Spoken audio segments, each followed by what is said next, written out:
আরেকটা বড় ঝামেলা নিয়ে আসলাম, যেটার জন্য 9-10 এর ছেলেপেলে আটকায়, সেটা হচ্ছে কন্ট্রেন্ট। এই একটা কারণে নগদান বই যে চ্যাপ্টারটা আছে পোলাপান কেউ দেয় না। ঠিক আছে, আচ্ছা আমরা সহজ ভাবে এবার কন্ট্রেন্ট দেখি, 1 সেকেন্ডে বুঝে যাবো, একটা সেকেন্ডে মাত্র। ওকে, আচ্ছা ধরলাম প্রশ্নে কন্ট্রেন্টটি মাত্র দুইটা থাকে।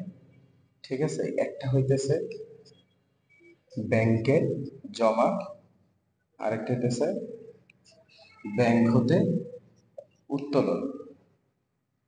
ব্যাংক হতে উত্তোলন ধরলাম জমা আছে 100 টাকা, উত্তোলন আছে 200 টাকা। ঠিক আছে, অবশ্যই অবশ্যই অবশ্যই দুইটাই ব্যবসায়িক উদ্দেশ্যে হইতে হবে। ব্যবসায়ের উদ্দেশ্যে হইতে হবে, কখনোই সেটা ব্যক্তিগত উদ্দেশ্যে হইতে পারবে না। ব্যক্তিগত উদ্দেশ্যে যদি হয় তাহলে সেটা হয়ে যাবে উত্তোলন হিসাবে।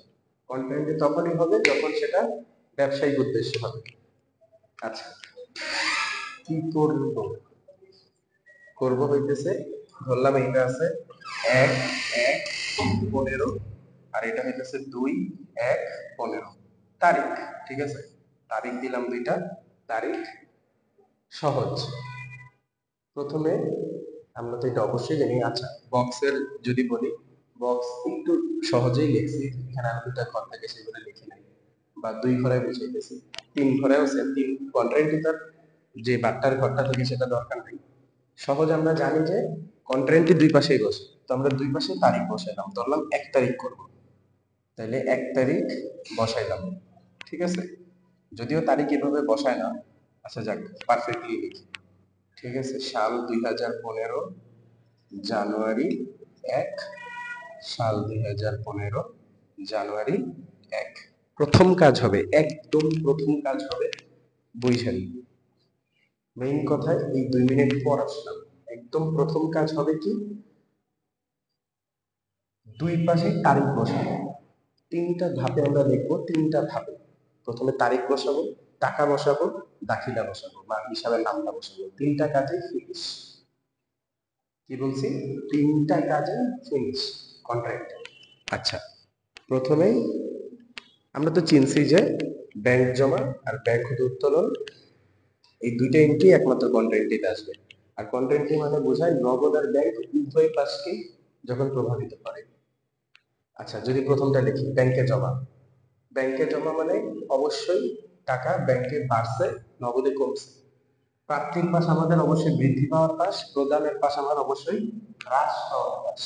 আচ্ছা ব্যাংকে জমা মানে কি, ব্যাংকে আমার টাকা 100 টাকা বাড়ছে, আর আমার নগদ থেকে 100 টাকা কমে গেছে।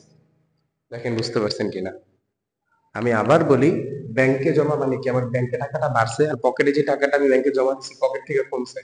যেহেতু হ্রাস পাওয়ার পাশে এটা নগদ থেকে কমছে, নগদের পাশে লিখছি। আর ব্যাংকে যেহেতু বাড়ছে, এটা যেহেতু বৃদ্ধি পাওয়ার পাশ, ব্যাংকের ঘরে বসাইছি। ওকে ফাইন, যেহেতু নগদ ঘরে বসাইছি, এইখানে হিসাবের নাম লিখবো তার বিপরীত, ব্যাংক হিসাব।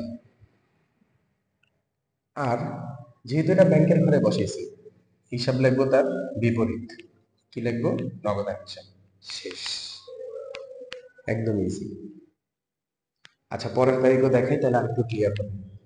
প্রথম কাজ কি, দুই পাশে তারিখ বসানো। দুই পাশে তারিখ বসাই দিলাম। তারপরের কাজ হইতেছে, যে পাশে বাড়বে এটা তো অবশ্যই বৃদ্ধি পাওয়ার পাশ। এটা কি বৃদ্ধি পাওয়ার পাশ, এটা কি হ্রাস পাওয়ার পাশ। ঠিক আছে, বা কমার পাশ, কমার পাশ। ওকে ফাইন, সরি, কমার পাশ। তো ব্যাংক হতে উত্তোলন, ব্যাংক হতে উত্তোলন মানে কি, ব্যাংকে আমার টাকা 200 কমে গেছে। কমার পাশ যেহেতু, এই জন্য ব্যাংকে থেকে কমছে, ব্যাংকে বসেছি। ব্যাংক থেকে উত্তোলন করার ফলে আমার নিজের হাতে টাকা আসছে। সে টাকা আসছে, নিজের হাতে টাকা আসছে, কত আসছে, 200। সেম, লাস্ট কাজ কি, যেই পাশে টাকা থাকবে, যেই ঘরে, তার বিপরীত ঘরের নাম হবে। যেহেতু ব্যাংকের ঘরে, নাম হবে কি, নগদান হিসাব। যেহেতু নগদের ঘরে, নাম হবে কি, ব্যাংক হিসাব। শেষ, গুড বাই। আমার মনে হয় না এরপরে আর কখনো এই কন্ট্রাক্টিতে কারো কোনো ঝামেলা হবে আশা করি। একদম ইজি জিনিস। ওকে ধন্যবাদ, আসসালামু আলাইকুম।